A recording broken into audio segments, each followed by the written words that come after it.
Lonely Monk Productions.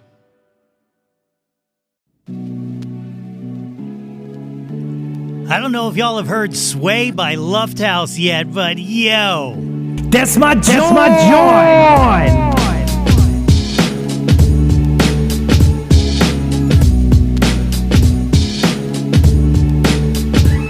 Hey yo, displace the guilt. What's good, friends and family, neighbors near and far? Welcome to an all-new episode of the Yo, That's My Jawn podcast. The podcast, website, brand, movement, way of life dedicated to the embrace and championing of your passions. I'm your host, Nate Runkle, a.k.a. the guy who will unapologetically take that last biscuit at the Thanksgiving dinner, a.k.a. Nate 3.0. Back at it again with yet another episode of the podcast. As always, I hope this podcast finds you all in good health and in good spirits.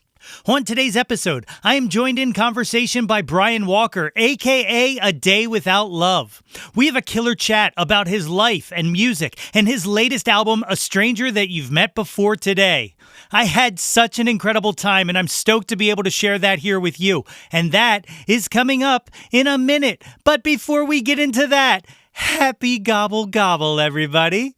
Big fan of the Thanksgiving festivities over here. Mostly, I get excited for leftovers. Is that weird? You know, I think I get more hype knowing that I'm going to be able to eat turkey and mashed potatoes and stuffing and sweet potatoes and green bean casserole and all of that for the next week. Oh, God, I love Thanksgiving eats. Sign me up for all of those tryptophan-induced dreams. Speaking of Thanksgiving, we have an all-new campaign episode of Oops All Bards dropping this week on the Oops All Bards feed. But since our scheduled release days are Thursday, this one will actually be coming out a day later on Friday. So search for Oops All Bards on your podcast app and subscribe and check that out. And of course, if you haven't done so already, please check out www.yothat'smyjawn.com to access the link tree to this very show. We've got links to the website. We got merchandise, links to guest appearances I've had on other shows, and of course, a link to sign on up for the mailing list. So do that, you know. You want those updates delivered straight into your inbox? Hell yeah. Check it. www.yothat'smyjawn.com. Like, rate, review, subscribe. Man, help a guy out. Okay, I've blabbered enough here in the intro. We're going to take a very short break, and then my interview with Brian Walker.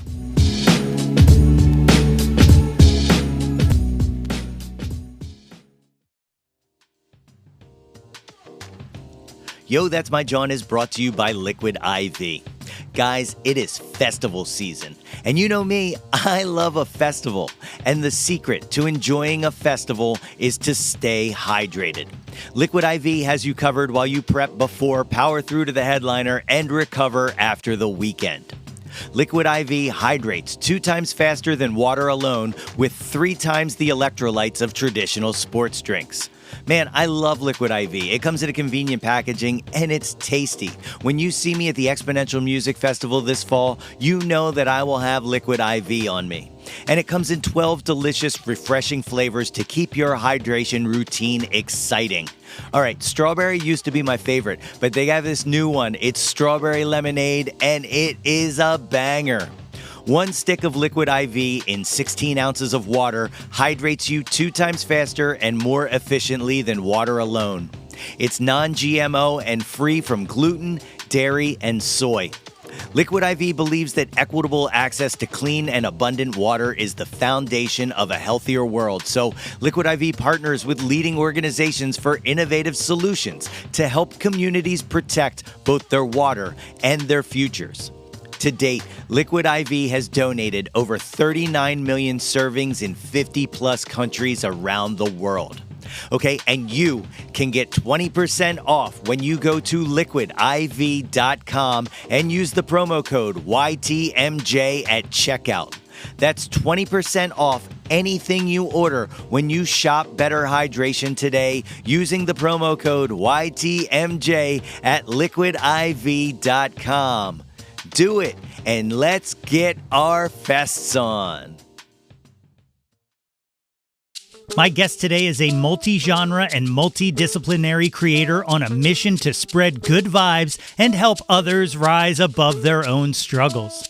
He is a singer, songwriter, podcaster, documentarian, and poet whose latest album, A Stranger That You Met Before Today, is out now on Your Mom Records and is available streaming wherever you stream music. Folks, it is my honor to welcome to the show Brian Walker, a.k.a. A Day Without Love. Ladies and gentlemen, I am joined today by the great Brian Walker, a.k.a. A Day Without Love. Brian, thank you for joining me on Yo, That's My Jawn. Hey, Tom. How's it going? I'm glad to be here. It's going well, especially now that we're getting to have this conversation behind the scenes for everybody else. We've been kicking this around for almost a year now, and you got hit with what I like to call Nate has ADHD and can't focus, and he's very bad at scheduling things. So first of all, thank you for your patience, and second of all, I'm so glad we're finally doing this. I'm glad too. I'm very, very excited to not just talk about the record, but just to connect, I know some musicians talk about things interviews are hard. I was like, they don't have to be. It's just about talking about what you've done and where you're going and learning from another person's perspective. So yeah, I'm excited. Yeah. Dude, and I'm glad to hear that because sometimes it is sometimes it's like pulling teeth. Okay, so I know you have a thought in there. I've heard all of your stuff. I know you are creative to be able to come up with something here, but so let's start. I always like to start all the way in the way back. Tell me a little bit about yourself. Where'd you grow up? So I grew up in Germantown, Mount Airy area. So some people call it Uptown, but most people that live in Uptown don't call it Uptown. They just say I live in Philly. But I was born in Germantown Hospital. Grew up in the Mount Airy Wadsworth neighborhood and went to elementary school in Chestnut Hill in Philly. And then for high school, because I'm 35, I grew up in the era where Philly went from an okay place to starting to become a bad place, because I was born in 88, crack epidemic, that was anywhere in the East Coast.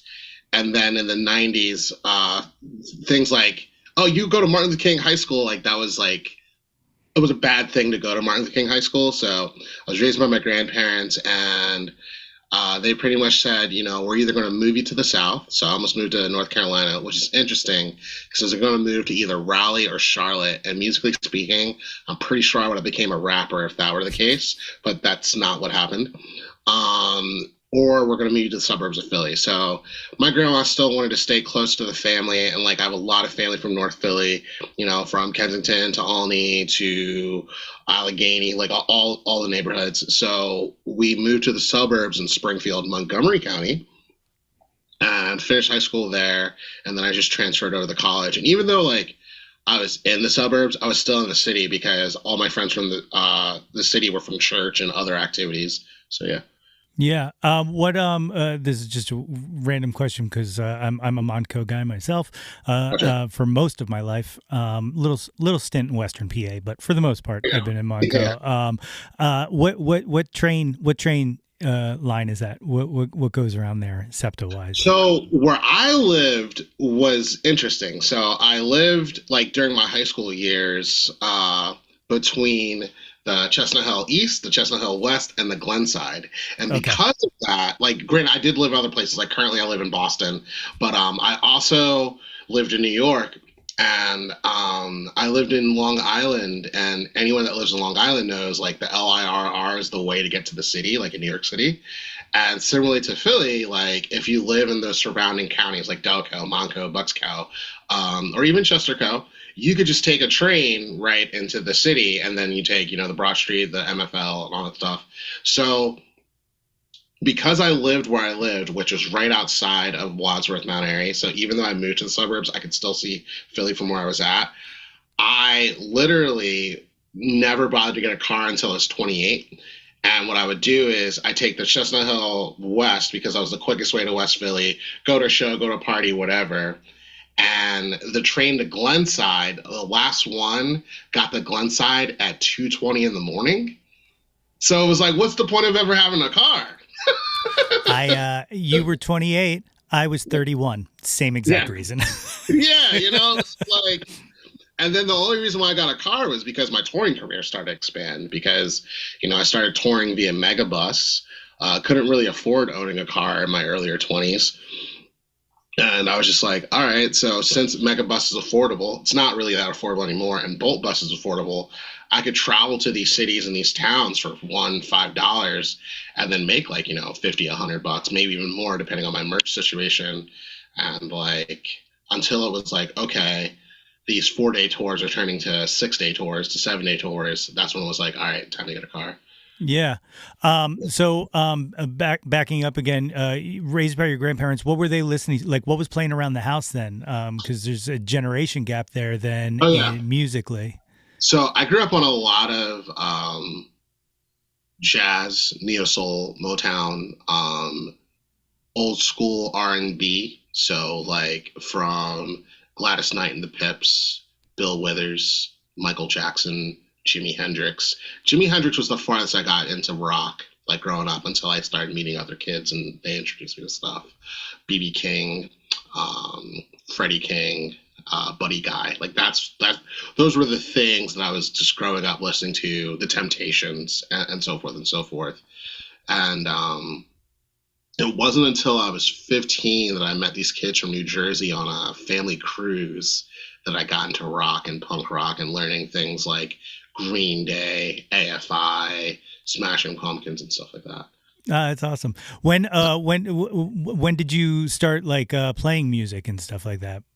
So I was first introduced to guitar at 15, but I didn't actually start playing until I was 18. So okay. I was a very late bloomer, but I don't regret that because it was almost like I was doing martial arts in my early years, but I was doing martial arts and learning things like rhythm by movement because I wasn't just like competing. I also was doing demos and I was meeting people like that love different kinds of music, and I had an intense like appreciation for it.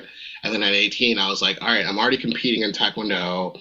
College is pretty well. I want to do something else. So I was like, I'm going to pick up the guitar. And then like, it just was uphill from there. So yeah. That's awesome. So here's a random question. What kind of discipline from Taekwondo have you kind of taken over into music? Because you mentioned the rhythm and stuff like that, but like I got to think that the kind of practice and kind of just studying kind of helps kind of find a focus when you go to do something else. True. So, like, I'm not going to like recite the tenets of Taekwondo. Like, I am a first degree black belt, but Taekwondo kind of teaches you like core values of discipline and also like bringing value to your community and not dishonoring your parents, your family, your friends.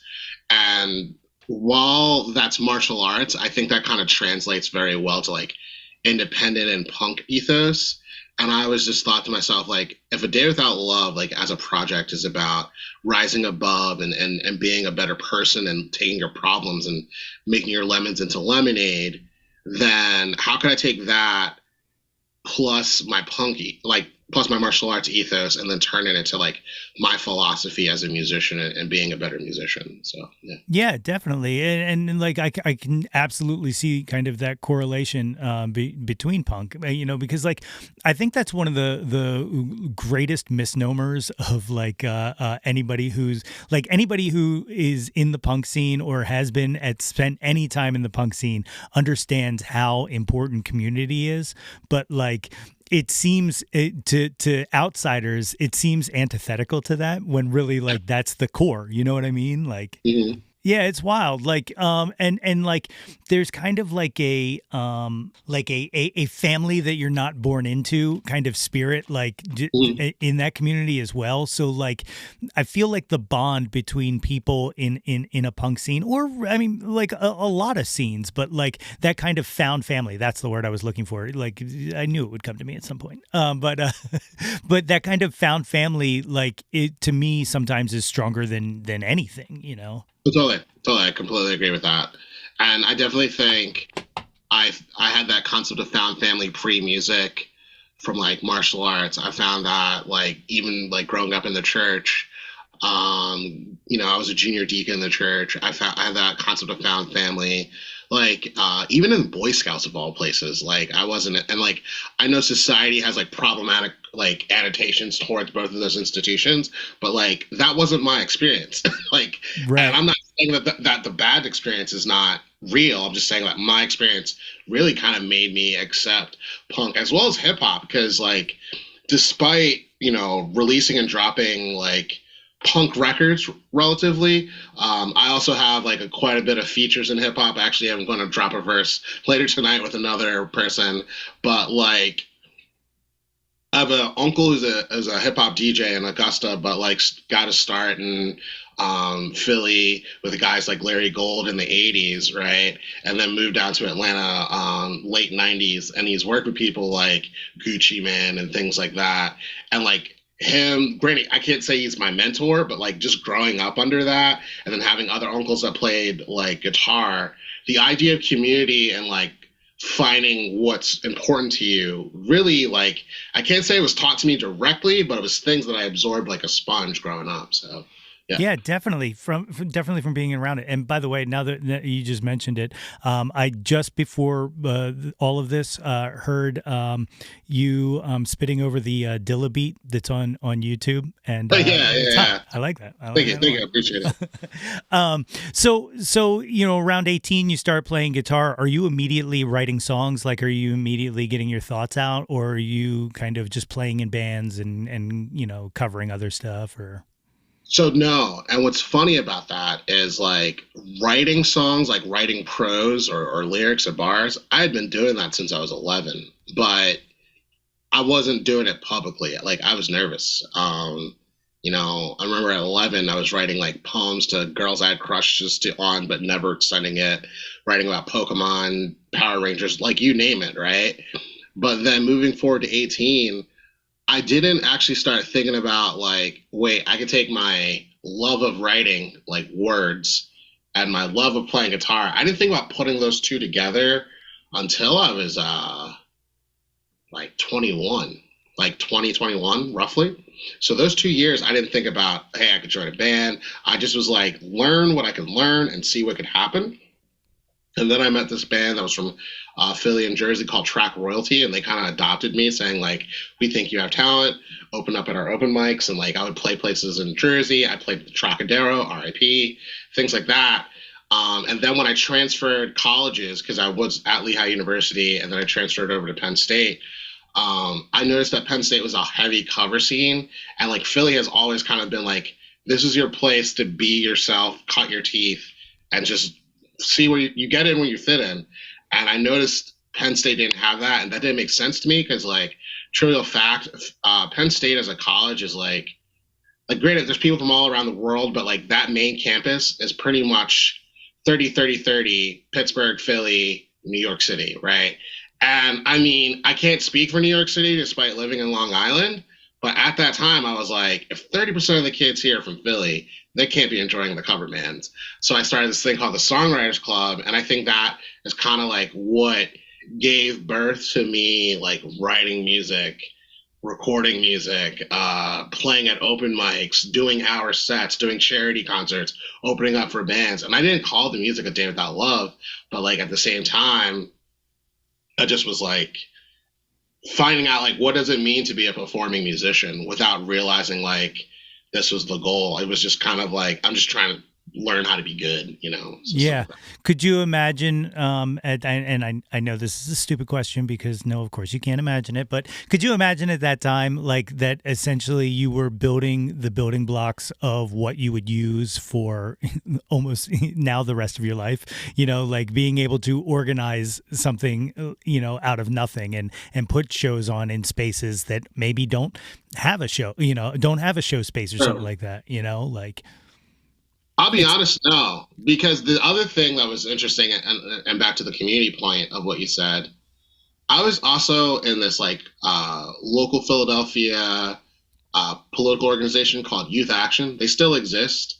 It used to be sponsored by Tavis Smiley, but then Tavis Smiley got Me Too'd. But like, it's still like this organization where it's essentially like Black youth helping Black youth. So we did all sorts of things like book fundraisers for kids that didn't have access to books in the school or like books to read other than their school books. You know, keeping kids safe from like abusers. Like we had so many different campaigns, and I was doing that in high school, right? But again, I'm doing punk organizing without calling it punk organizing in high school. And then like I took a lot of those leadership organization skills and used that to form the Songwriters Club. And like the Songwriters Club in college was like about creation, collaboration, and community. And those were like the three tenets. And like I don't know if the club still exists, but like that's what I wanted people to get around on. Like share your songs and like develop bands or collaborators, create to your own standards and what your own utilities are, you know, strengths are, and then like always give back. And that was like just values I learned from my grandparents, the church, you know, youth action and things like that. And at the time, to be completely honest with you, I kind of thought of it like I'm going to do this, I'm going to get a job or go to grad school, and I'm probably going to be considered too old to play guitar, and I'm going to like just go to my house, find some type of life partner, and have kids at 25. None of that happened. You know what I mean? Like that's what I thought at like 19, 20, 21. And also is because I had like very, very crippling imposter syndrome, because I didn't have this concept of like, oh, people like what I'm saying, you know. I just was like trying to learn, and so the quick answer is like no, I didn't think of that, but I wanted to expand on that so that you get an idea of like what was happening, and now I go like, wow, I'm glad that those things happened. So yeah, it's like it's definitely like the building blocks of kind of what you've, you know, what your master form, I guess, you know, where you're at now. Not that you're at your final form, you know, but you get the point. Yeah, thank you. By the way.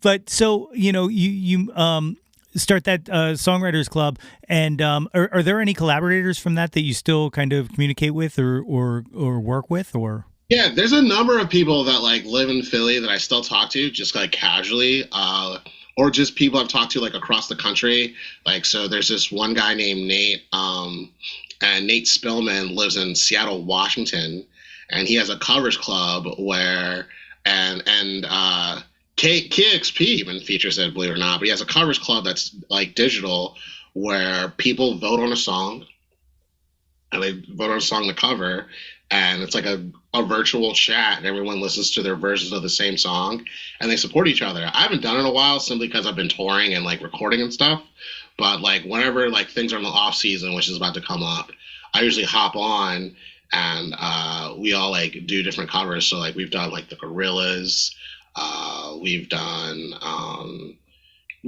that's the last one I remember, but we've done a lot, and I think they're up to like round 24, so that means like 24 covers have been made by multiple people.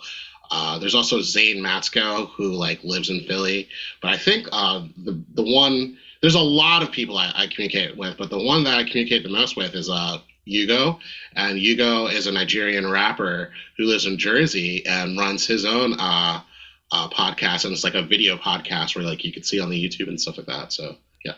That's awesome. That's see, like I like that's the other part of all of this that like I absolutely love is like I love kind of meeting people, and then those people kind of not following, but like being a part of your life, you know, and you know, because that's part of, you know, it's part of the community. It's part of building, you know, the kind of system, the structure that we all kind of long for, I guess, you know, like we're all like, it's what I'm looking for. Like I have a very small music career in my past, kind of in my past. Every once in a while I think about dusting off the guitar or something like that and getting back into it. But this kind of took over some time. But you know, a bunch of the people I met and a bunch of the people that I played with, that's how this podcast started, because I just knew all these people and I was like, hey, let me talk to my friends. And then all of a sudden I was like, all right, I've talked to my friends. Who else can I talk to? You know, like who else is out there? You know? And now I just use this as an excuse to talk to my radio. That's what I say. Like I'll hear like a new release and I'm like, that's amazing. I should have that person on the show so that I can just be like, tell me more about your music, you know, like. No, I'm with that. I respect that a lot. At that time, like what were the songs like? Were you, kind of, because one of the things that I find completely fascinating and inspiring about you is that is how open you are, not just in song, but in communicating, like to, on socials and stuff like that. Just everything, like the everything you're going through, the good and the bad. And I find that admirable because people way too much on socials and in song and stuff like that kind of want to just be like, no, look, it's great. It's everything's success, And one of the things that I think is really incredible about you is just kind of your vulnerability. And it's definitely to me like what I think like is needed more.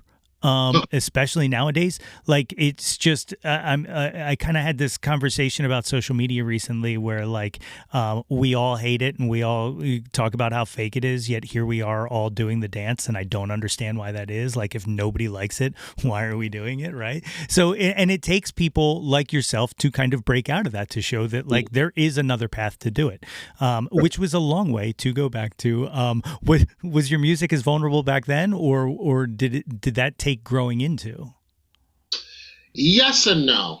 I would say my music back then, and like if you do a deep dive, you could probably find some of those songs, was more ranty and more metaphorical. So like case in point, I wrote this song called Machines and that I played a lot in college, right? And what the song was about was how I forecasted that we were going to live in a world where technology was going to essentially help us all but hurt us all, right? Which is funny because that, right? Yeah, but check. The way I wrote it, like musically as well as sonically and lyrically, is I just kept calling technology a cancer, as opposed to just saying the story, right?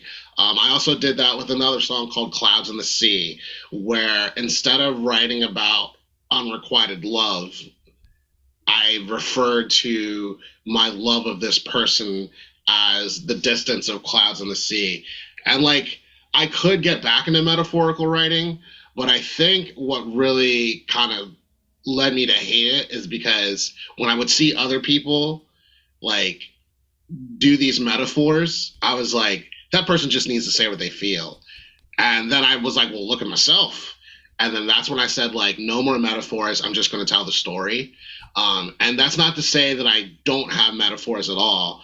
Like, for example, my song Caffeine has a triple entendre, one being about Black empowerment, the other one being about addiction, and third is being more literal, like, I love caffeine, you know? But the thing is, I'm still telling the story of me and other songwriters that work a 9 to 5, but also are driving on 95, you know, just to get by. Like, whereas like back then, I didn't really have that level of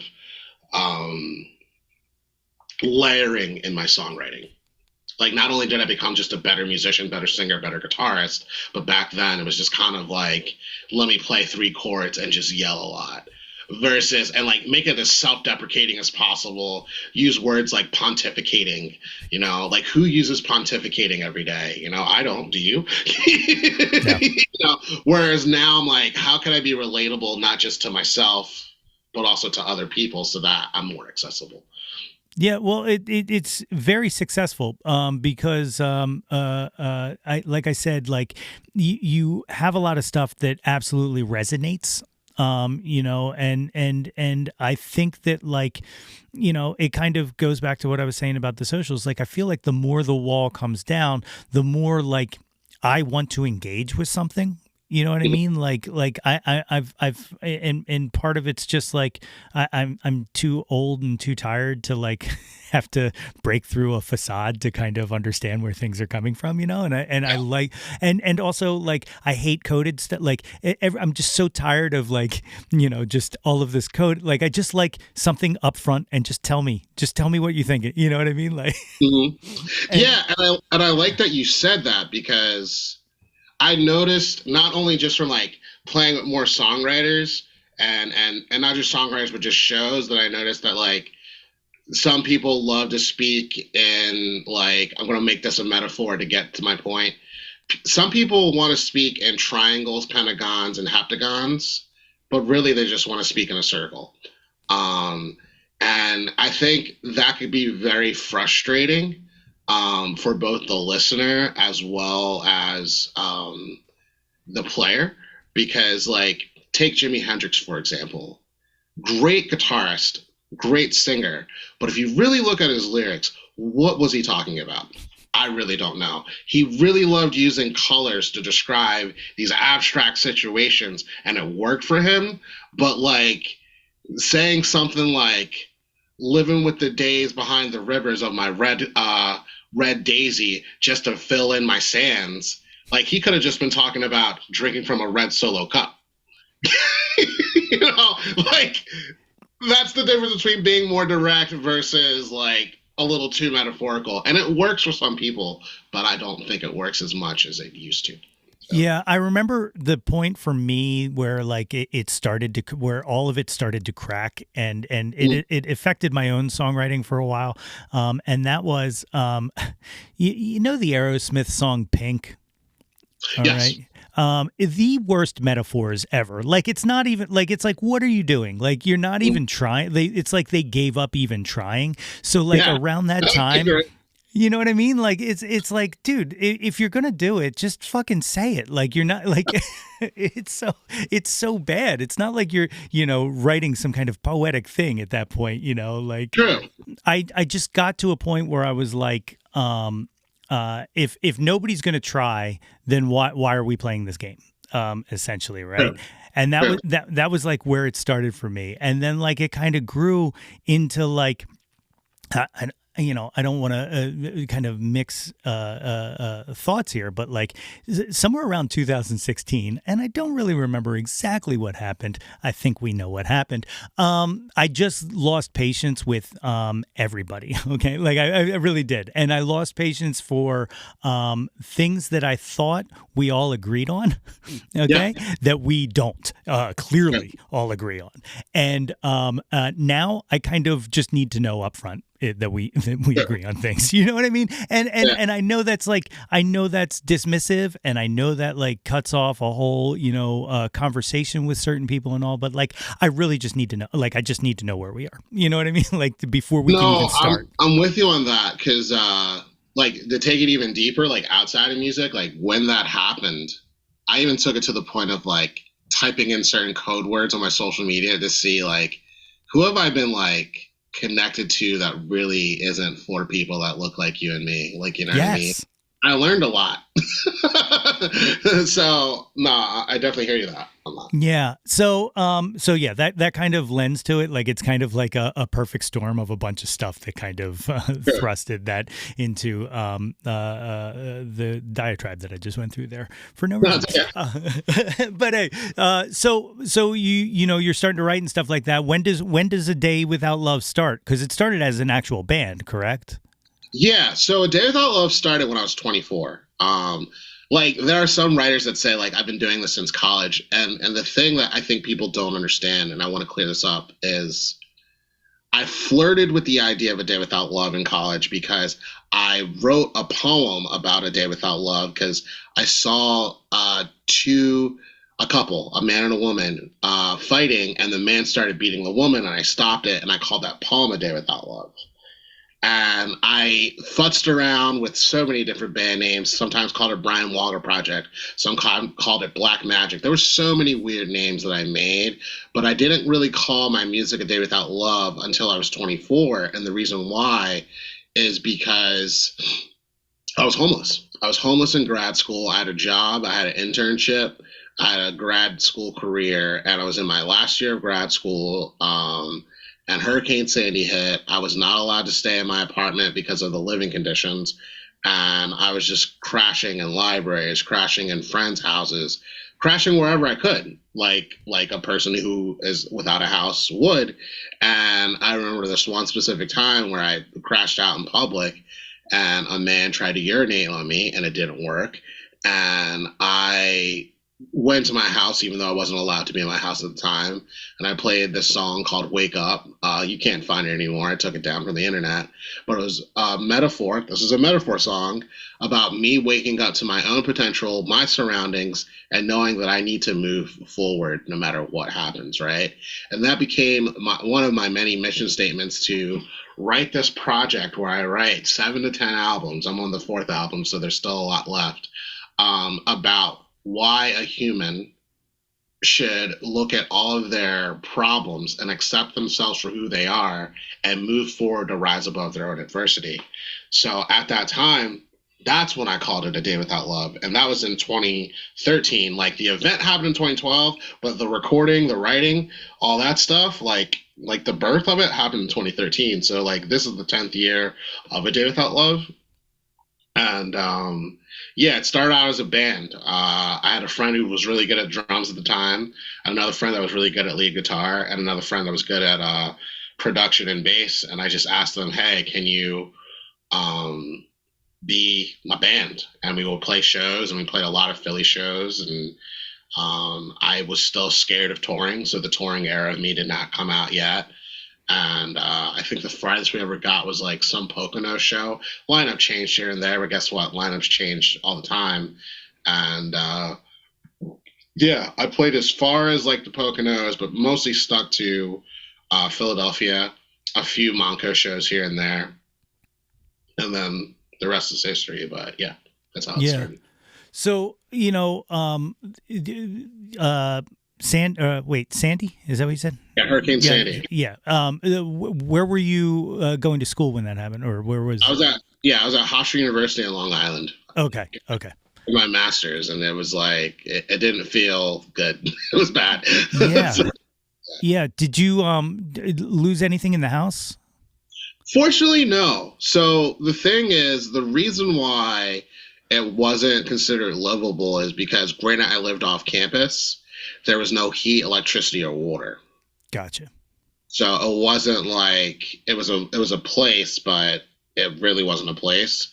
So I was in and out just to get clothes, but I had to take a shower elsewhere. I had to do laundry elsewhere and everything else. And it felt very dystopian because it was like, I'm not 100% houseless, but I'm houseless.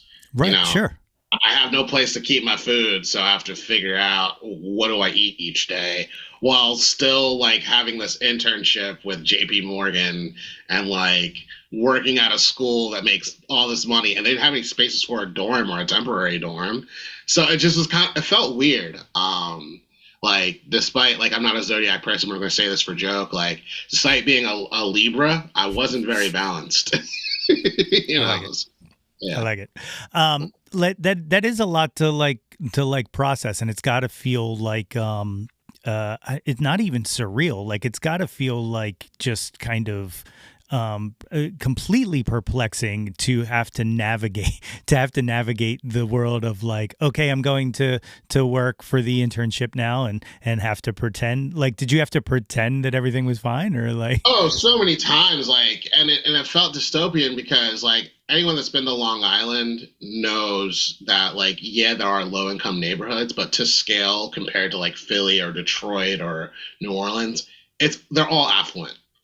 It's like there's no middle class, there's no low class. It's affluent to like really, really, really, really rich. Like even the people that seem lower income, they're still pay grades above everyone else, right? And it's not to say that there's no problems, but like imagine not having a home and still having to do your day to day, and around your environment, you're hearing people go, "Mom, which yacht blew away?" Okay, it's not the bad yacht. I guess the hurricane's not too bad. oh, mom, so you mean to tell me instead of having 4 cars, we now have 3 cars? Like, that is the sort of losses they had. Whereas, like, I don't know what my next meal is. And that's kind of the level of dystopia I was experiencing, which gave birth to, like, A Day Without Love, because I didn't just have an imposter syndrome. I just kind of felt like I wasn't enough because I didn't have enough. I didn't feel like I belonged. Kids were bullying me, not for being poor, but for other reasons, you know. And that's kind of like what made me say, I don't know what to do about this other than write about it. Yeah. Yeah, it's fascinating. The so did you leave immediately, or did you finish I up? couldn't. Yeah. I literally couldn't, because during that time the train wasn't working, the bridges were flooded. I couldn't afford taking a helicopter out. That was the only way out. So I said to myself, after Hurricane Sandy, I have one more semester. So I just toughed it out. Yeah. And the whole thing is like, it wasn't like my grandparents weren't supportive. It's they couldn't do anything. They could, right? Yeah. Yeah. That's it's how islands work. Like, Yeah. very easy to cut them off. Well, that's wild. So you start the Day Without Love project as a band. What was the was there a desire to kind of just focus and make it, you know, kind of a solo endeavor, or was it just like an availability thing? So before I answer your question, are you asking like how did it become solo? Or are you asking like, okay, yeah. So the whole thing for me is I always wanted to make it a band, and thankfully I have a band now. And I kind of was in between 2 different places of, I want a band of songwriters where we co-write. And I never got that, but that is something that I want, still to this day. And now I'm kind of more of like, I want a small orchestra, you know. But that being beside of like what I want now, like how it started was, I just wanted a band to like help me sing about my sad feelings. Like that's all it was. And then as like things moved forward in my life, from like being a very sad person to a lesser sad person, I realized like there were other parts of my life and parts of my experiences that I needed to write about, which kind of led to the different formations. But like that first lineup, while it changed, a lot of reasons why it changed for them was mostly because like their time scheduling, realizing what they did and did not want to commit to. Whereas like I knew I still wanted to commit to it because I saw things growing. I still had a future. I believed in myself, and I still do believe in myself. And then I think I wanted to keep it solo after having a big falling out with my drummer at the time, because my drummer and I like had a lot of disagreements, like personal disagreements, musical disagreements, because this one I was playing as a 2-piece. And I had this aha moment, like all my friends in bands are breaking up because they have like either a day job that won't allow them, and I have a day job that will allow them. They're getting married, they want kids, they can't balance it. I was like, but then there's just me. And I said, I'll get a band when it's the right time, but let me start touring. I've played Philly enough. I even got an award from like this like blog about you know, Philly's next 25 people and this other stuff, and I felt cool about it.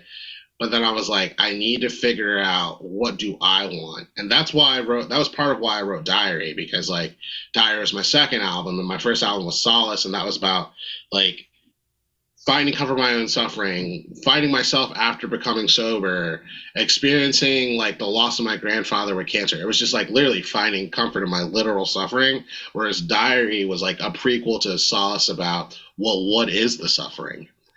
Because I think the whole thing was like, I'm telling a bunch of people about, you know, Isolation and Island. That was my first EP.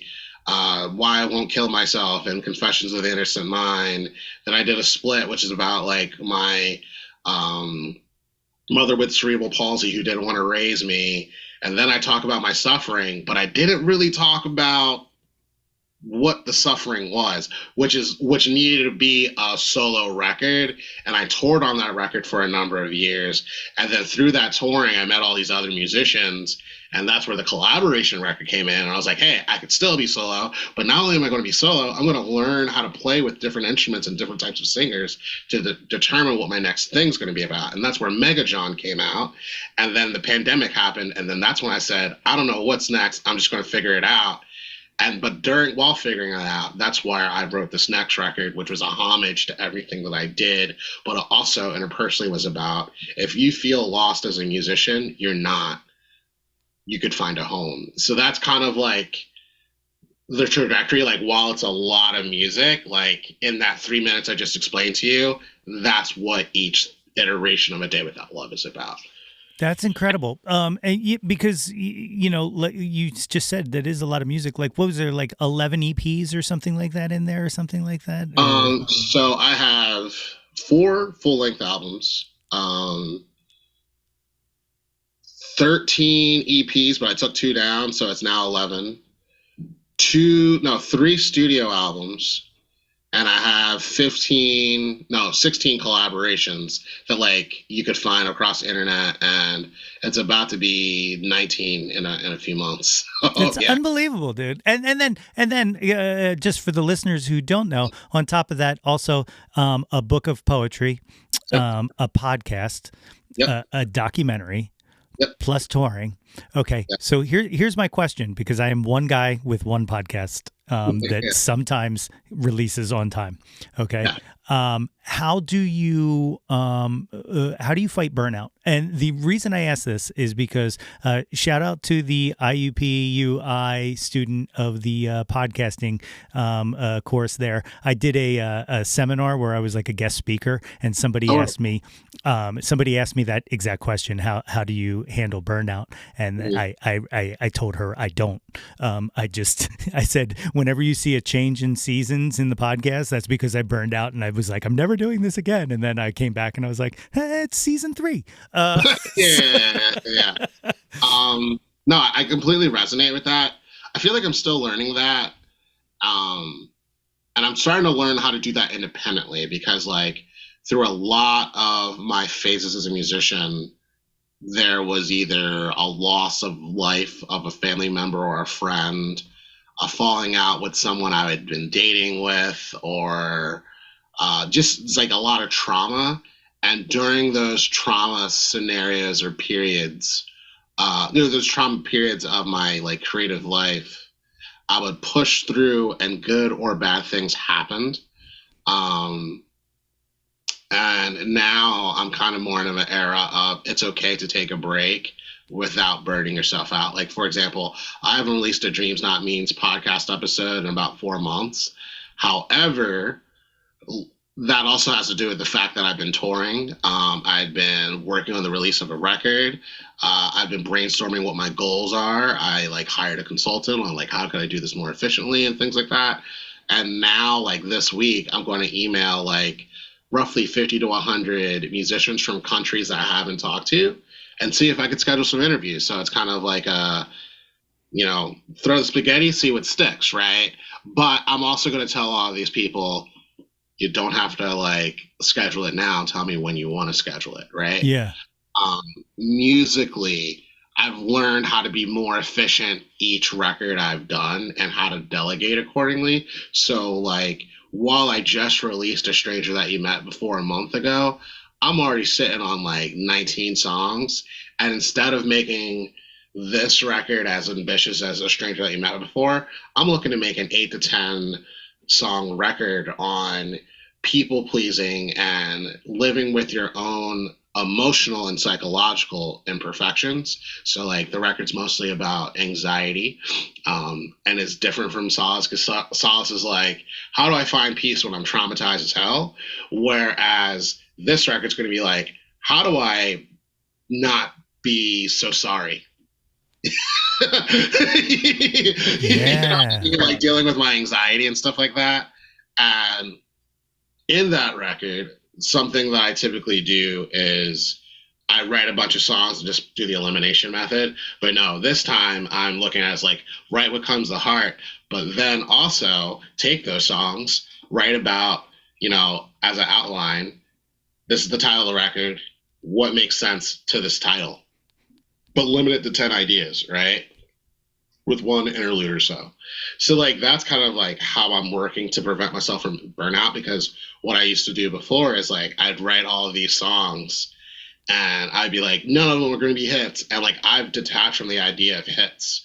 I'm more about purpose and meaning, because the thing is like there's plenty of creatives that I know that have blown up playing NPR sessions, KXP sessions. It's not that those aren't a goal for mine, but it's more of like I can't idolize these moments as the end, because when you think of it as the end and it never happens, that's when you burn out. So I always look at like my creativity. Like there's also more documentaries I want to make and mini documentaries I want to make, but like I also have to remember like I'm only 35, right? And I know like society really tries to make it seem like you die at 24, and that's so not true. But the thing is like always play the game of what are you expecting out of yourself? What are you expecting out of your challenges? And lastly, what do you don't expect? Because I don't think expecting things is bad, but I do think expecting too much or too little is bad. Because if you expect too much, you overperform and you burn out. And you expect too little, you're doubting yourself, right? But if you have some healthy expectations and goals, then you come to an understanding that like, okay, it's okay to take a break. It's okay to sleep. It's okay to hydrate, things like that. Because I don't think grind culture is bad, but I think over grind culture is bad, because there's nothing wrong with working hard and practicing, but there is something wrong with like that mentality you see where it's like, cut your friends off, isolate, turn everything off for 30 days, read the 4 agreements. Like that mentality is crazy. It really is.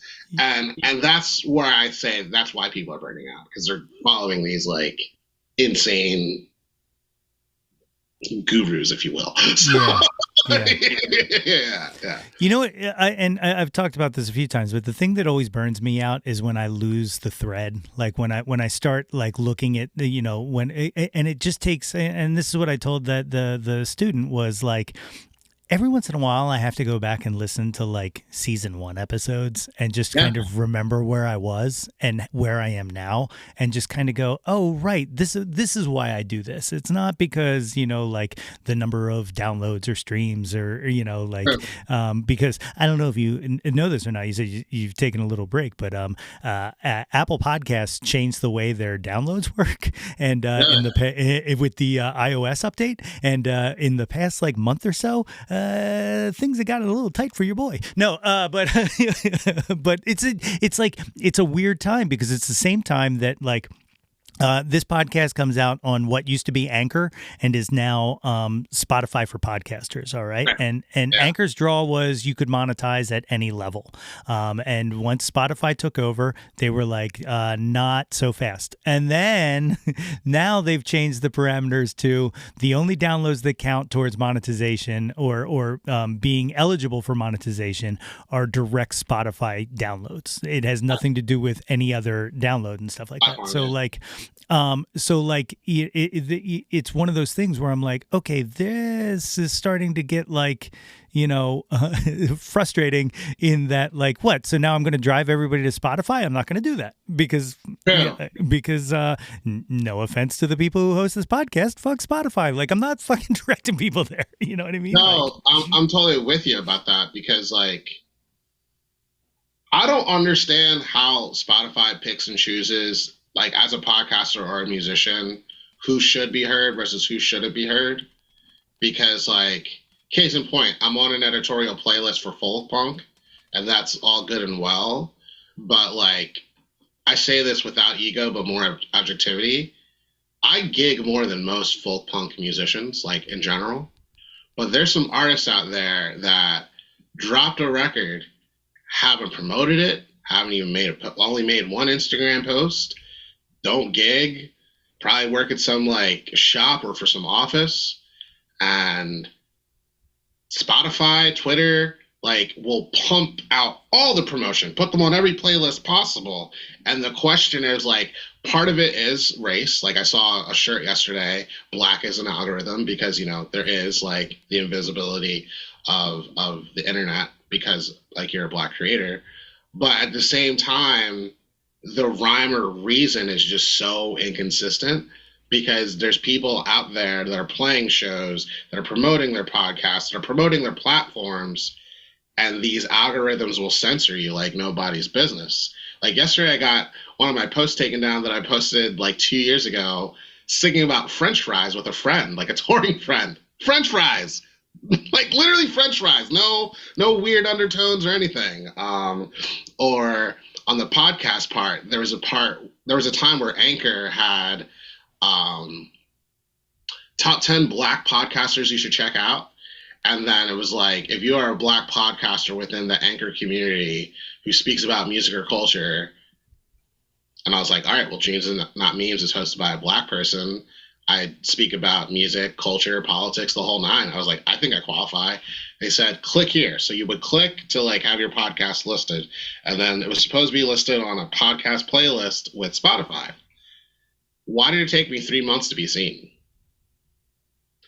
So like, I'm saying all these things to say that like, part of it tells me it's because these platforms are run by tech organizations, not creators. And another part of it is the architecture is not suited for the creator. It's not even suited for the listener, really. It's just suited based on like a small population of people that think something's going to do well. And sometimes they're right. But oftentimes they're making some gatekeeping decisions that really isn't fair or equitable. Yeah, and it's also like I don't want to throw this Molotov cocktail without thinking about it and wording it properly, but I had this whole thing about the algorithm, okay, and this isn't just Spotify. This is all social. This is everything that whenever somebody complains about the algorithm, right? To me, the algorithm isn't the problem. People are, and like, I don't know how to affect that change. And I don't know, like, so like, I look at the algorithm. I said this a few years ago. I look at the algorithm like the actual sense of karma. All right. Which is, not the idea of like, if you do bad, something bad will happen to you. But if you do bad, you put bad energy out into the world, and now bad energy exists. If you do good, you put good energy out into the world, and now good energy exists. All right. And I look at the algorithm or any kind of social issue like that, and I'm like, the only reason this thing is affecting you the way that it is because of what everybody is putting into it, right? So like, so how do we correct the algorithm when we can't correct the user? And I don't have an answer. It's just, it's one of those like, things I've been fighting with for maybe 3 years now. Like, I don't know what the answer to that is. So like, tech companies and corporations do have a responsibility to adjust the algorithm to kind of I don't want to say reflect, but more like to enhance and be able to expose people to different kinds of things, right? But that's not what it does, because the way that it's built is this has attention. So here's something like this. Go at it. You know what I mean? Like, yeah, no, you're completely right. And part of that can be mediated. Well, unfortunately, is mediated by market dollars. Like, meaning, yes. It's like, it's not the algorithm, it's the user. But like the mediation is often the ad dollar component. Like, taking like elections being impacted by ad dollars from, like politicians really shouldn't have social media accounts. They never should have. Fortune 500 companies shouldn't have social media accounts, right? But they've used these social media accounts to monetize the lives of various like platform creators, like musicians. Like, for example, should have Ice Spice really been in a Dunkin' Donuts commercial? Probably not. No. It makes no sense. Like, if you really want to think about it, right? And then like bringing that down to like TikTokers that end up on Taco Bell and things like that. And what I think the internet has kind of told us is what used to be a social platform where someone could create out of the goodness of their heart has now turned into everyone's making a commercial. Now the question is that commercial attracting the attention that it's going to profit? And then secondly, our users now have a warped sense of reality and quality. Like, case in point, there are people who have seen me play live that say things like, yo, what's the production on your vocals? Where do they get that idea from? Like, I'm just singing acoustically and organically, and they're asking about the production of my vocals. Clearly, they have no understanding of sound engineering, but that idea and mentality is really coming from the viral creators of music in the TikTok, YouTube, and Facebook world, where people are using terms that don't make any sense about how to appreciate music, or not understanding that production value of a song is going to vary depending on the genre. Like hip hop has kind of capitalized what people think a good song should sound like, where people think like bass should be mid, drum should be loud and snappy, and vocals should be forward above everything. But it's like, that's not always true, because if you're talking about shoegaze, it's very much the opposite, right? So with that being said, like, I definitely think that the creator economy as well as the user economy is being perpetuated and controlled by these like large corporations for the sake of profit, or otherwise known as late stage capitalism. But not only that, I think the ethical component is like people are having unrealistic expectations of themselves, which is leading to burnout, but also people having unrealistic expectations of others. I think a great example of that is this Cheesecake Factory scandal. Are you aware of that? No. So a woman posted on TikTok that a first date took her to Cheesecake Factory. Oh, I did hear this. Yes. Yeah. And like, I'm by no means like bashing people that go to Cheesecake Factory or bashing any gender, but because that went viral, then that opens up an unrealistic dialogue about what someone should or should not do within the experience of going to Cheesecake Factory.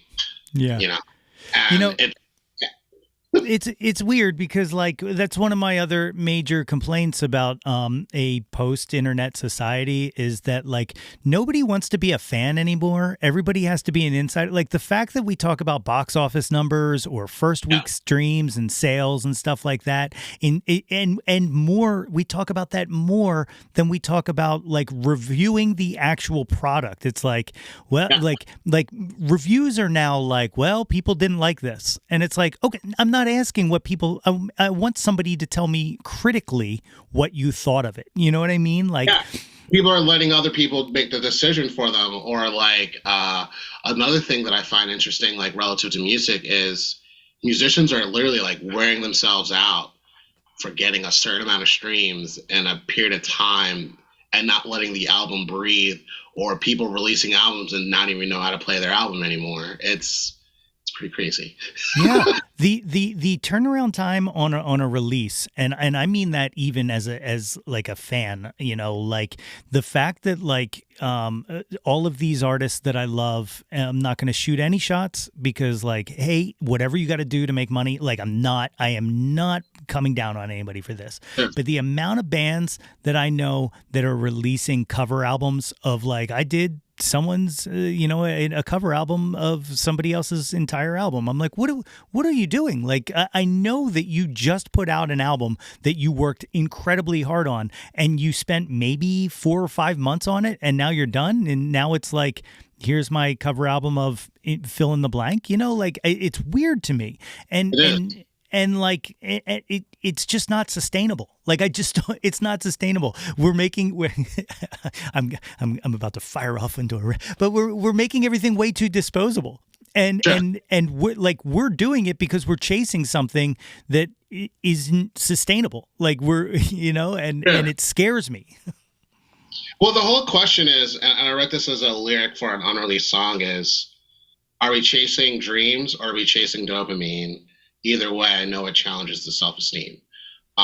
Because, like, I don't know if you've ever watched the show Atlanta and how it talks about this, like, post-internet post Afro-modern society and like the impacts of fame, I think there's a big difference between, and I address this in the current album, developing a community and letting it grow one listener at a time, one person at a time, one interview at a time, versus, all right, I did this clickbait tactic to trigger this like listener engagement. And then when you're at the show, you can't even be present because you're still trying to trick the social media thing, right? And no shade to promoting on social media. I do that all the time. But I'm also very careful about my own mental health around that. Like, I don't understand the musicians that are like, I have 45,000 followers or I have 50,000 followers. Why did I only get 33 views in the past 2 hours? Well, I'm going to counter with, how did you get those followers? Was it authentic to your goals? Were you true? Did you pay a platform? Did you pay a consultant to get some type of strategy that still wasn't true to who you are? Are you oversaturating your timeline? Because, like, if I really have 45,000 followers, right? One, I never need a day job. You know, if 45,000 people are buying my $30 album, you know, that's like, what, $1.2 million? You know what I mean? If I'm getting $1.2 million regularly on anything I release, I'm starting a nonprofit for Black children. Like, I'm dead serious. Versus I got 45,000 followers because I did some TikTok trend and only 45 people are buying my record. Like, then I'm going to tell you, keep working, because I'm more of the latter than the former. And I'm not complaining. It's just kind of like, these sort of analytics and numbers are tricking people's realistic expectations of where they are as a creator and in their career. Yeah, that was a conversation I had recently where I just and that's where I've started to kind of draw this line on social media, which is I think I said the YouTube short with the most views that I put up, I think, was me unboxing merchandise, 2 T-shirts that I had made for the thing. All right, most views of anything I've done. Do you want to know how many shirts it sold? 0. Okay, so like yeah. No, I'm definitely with you with that. I think that humbled me when a friend of mine unintentionally promoted one of my merch shirts, and I think in like 48 hours, no, more like 4 days, it got like 300,000 views. And I learned something from her perspective and my perspective. She put the song out on Bandcamp, and only 15 people got the record. So think about it. Yeah. 300,000 people got your record on You Being Silly, and that's fine, being silly, but only 15 people bought it. And then in terms of the shirt, I got about 20 sales out of it. So 2 things are going on. How did I get more sales than you? And you're promoting your own song. And then secondly, why did 300,000 people see this thing and neither bought the shirt or the song? That's where I go, like, these inflated numbers, how real are they? Is the view just 0.4 of a second? There's a lot of things that just aren't being communicated, and like these apps often they create false realities. And then for the user, it's got to be unreal, because it's like they see this thing and they get attracted to it because it has a lot of views, but they're not even taking the action that's being requested of them. Yeah. And you know what the worst part is, and I swear I'll get off this, is that because none of this data is kind of public or anybody ever really talks about it, because everybody's so like shy about their numbers and stuff like that, then you start to think that like your numbers are terrible when they're not. Like I just spoke to somebody who runs a podcast growth podcast. All right. And it's a sales pitch, but whatever. He's got good tips in there. So, but one of the things he said is he works with podcasts and growing people's shows and stuff like that. And he said the average podcast has between, and like not any of the big name, produced ones, averages between 50 and 150 downloads per episode. And I was like, that can't be true. And he was like, what do you mean? I was like, that has to be completely anecdotal to you. And he was like, no, it's kind of, he's like, yes, there are anecdotal, my experience and stuff like that, but he's like, that's the average. And I was like, oh, well, then I guess I'm doing okay. Like, but nobody says that. Nobody wants you to know that you're doing okay. And they always want you to think that you're not doing enough. And the question is that manipulation? I think years from now, like, a lot of these organizations will be called by ethics, like, because I personally think the government, their fight against Facebook, their fight against TikTok, they're having the wrong conversations. Because I think they're so focused about, like, is this going to be communism all over again with, like, TikTok, and, like, is Zuckerberg trying to take over America? But no, it's not about whether this is, like, an attack on American land or whatever. The fight is, how are these organizations ethically responsible for the mental welfare of its users and creators, and how is that impacting people's happiness, safety, ability to function?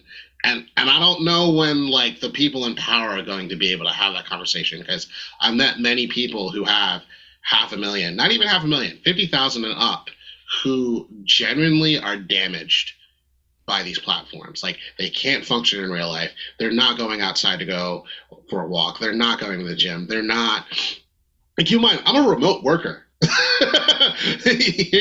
Like, I live by a beach now, so I go out to the beach to get some away time. And I don't think if my followers were to get to 50,000, I'm going to become that person.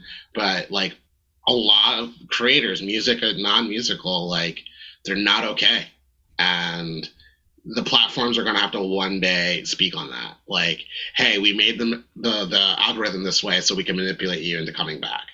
Because right now, like, drugs are a problem in the world, but this is a drug, and it's getting bad. Man, I don't know how we got here, but yeah. I don't either.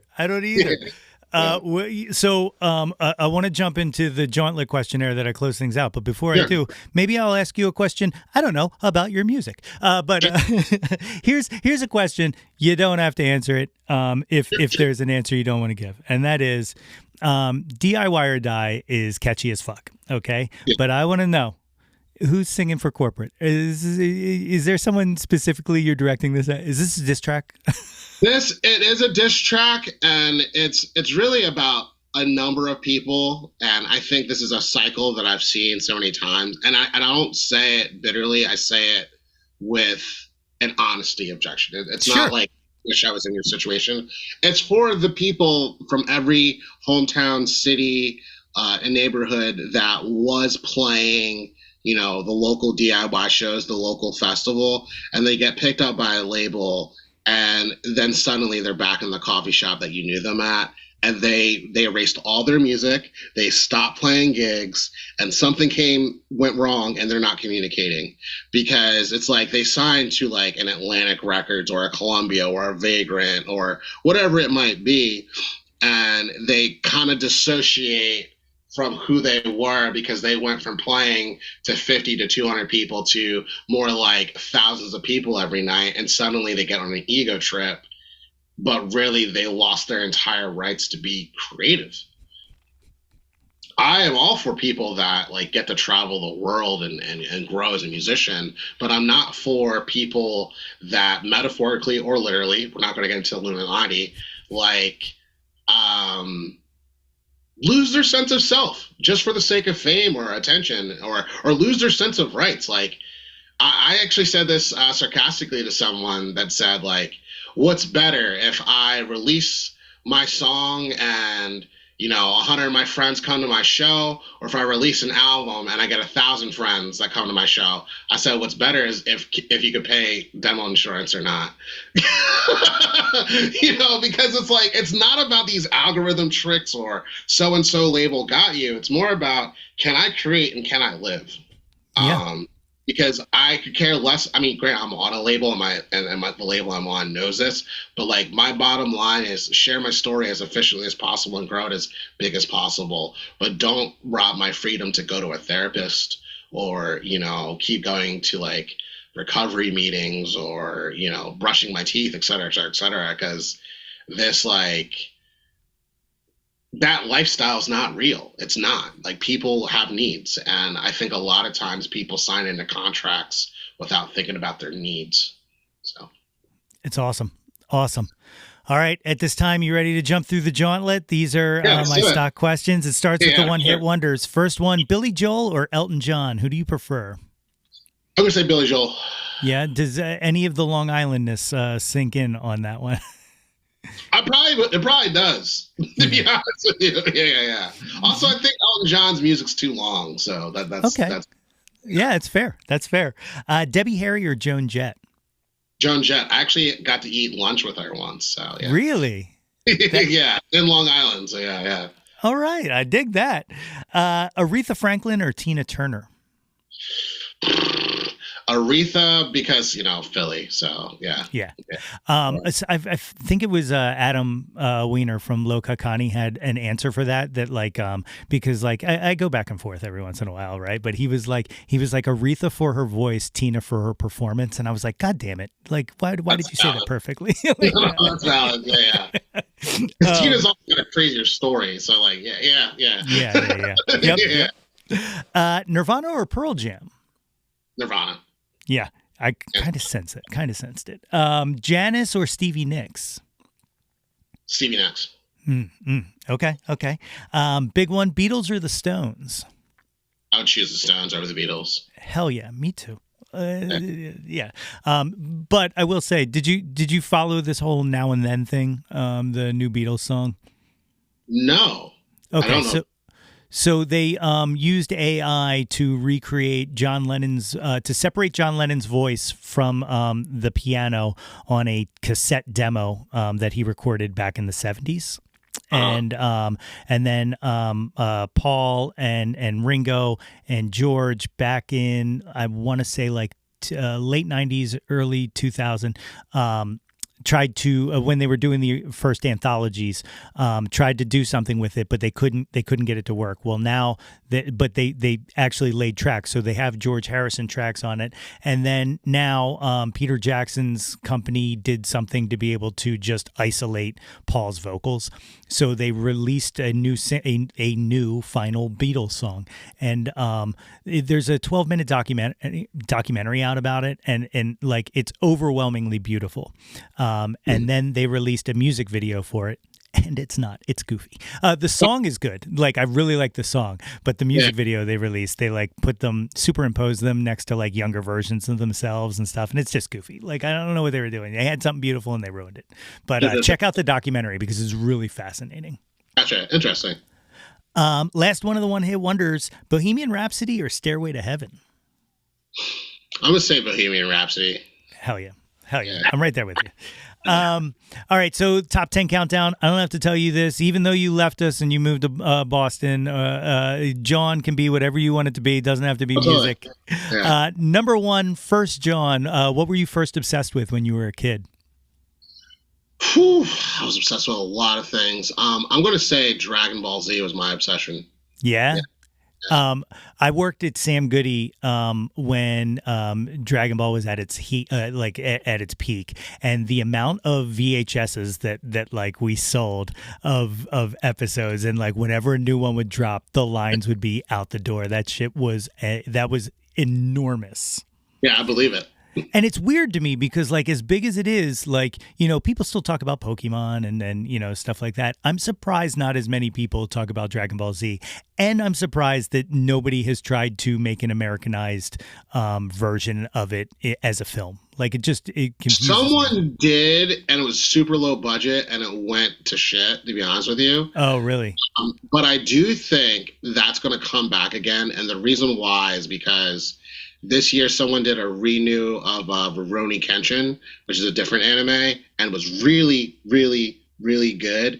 And also, the creation of One Piece kind of made people realize, okay, maybe we've been doing live action anime bad, and this is the model about how to do it good. So I think, because One Piece became accessible to non-anime watchers. Yeah. So I think they're probably going to redo it or retry. All right. Fingers crossed. Number two, what's your current Jawn? What are you into right now? Outside of music, I think my big Jawn now is just food. Yeah. I definitely see during the down season, December, January, February, I'm probably just gonna be blogging about a lot of food between Philly and Boston, if I'm being honest with you. Like I'll have cheesesteak documentaries, I have Wawa versus Sheets documentaries on the YouTube channel. I'm probably gonna get back into that. So yeah, it's food. I'm a Sheets guy as much as I live in this town. Yeah, it's like Yeah. like people just don't know. Like I understand the hometown pride and all, but no. Yeah. Number 3, what was the first concert you ever went to? First live show? My first live show was Hello Goodbye and the Hush Sound. Wow. Where was that at? It was at Lehigh University and was sponsored by Rockstar. Nice. Yeah. Yes, branding. That's killer. Number 4, what was the last concert you went to? Last concert I went to, that I did play or that I did not play. That you didn't play, unless it's like a festival or something like that. But Sure. The last show I went to that I didn't play would be this band called Milk Street. They're from Bangor, Maine, like way up there, and Justin Arena. So yeah. Okay. That was East in Cambridge. Yep. Nice. Number 5, what's your favorite concert? What's the best live show you ever saw? That was probably a tie between Hiatus Coyote at the Trocadero main stage, and then the other tie would be, it's a 3-way tie. Hiatus Coyote, Sounds of Animal Fighting, also at the Trocadero, and then I'm also going to say it was seeing Alabama Shakes at the Man. Wow. Yeah, that's fantastic. Yeah, that's one of my very different types of music, but like they really played. So yeah, the Man's like one of my favorite venues. Period. Except for the lawn is just unmanageable there. Like you just can't see shit. True. You gotta. I feel like it's better to go early in the. Yes. As opposed to later. Yeah, you're right. Definitely. You're right. Number 6. Who have you never seen live that you wish you would have? They can be living or dead. I'm gonna say Kendrick. Yeah, I would love to see Kendrick with a full band. I wanted to see that where he played a smaller show at Troc. But those tickets were $700, and that's rent. Yeah, man. Yeah. That's how I felt. What was it? I was just Brandy Carlisle was playing somewhere in New York, the Bowery maybe. I can't remember. Somewhere smallish, and I was like, yeah, let's go. And it was like $400 or something a seat, and I was like, I mean, I would like you, but. that's bills, Like, yeah, exactly. I'm like, I don't got it like that. Yeah, true. Number 7, name an unappreciated Jawn, something you wish had more shine to it. The hoagie. I feel like just across America, whether you want to call it a grinder, a sub, a hoagie, we don't give love to cold cuts and hoagies as much as we should. It's always ranch something, but like a nice Italian with oil, like, oh my God, it's life.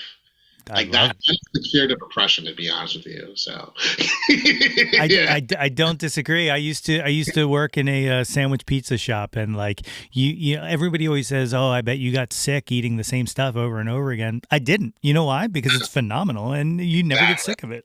Endorphins up. Hell yeah. Yeah. Number 8, what's your favorite album? Ooh, that's not fair. It changes, and I'm going to say for this season, like in the fall, Miseducation of Lauryn Hill is like a very good fall album. Yeah, I'm going to say that one. Good answer. Many records. Yeah, definitely. Number 9, name an artist whose output you'll consume anything they put out.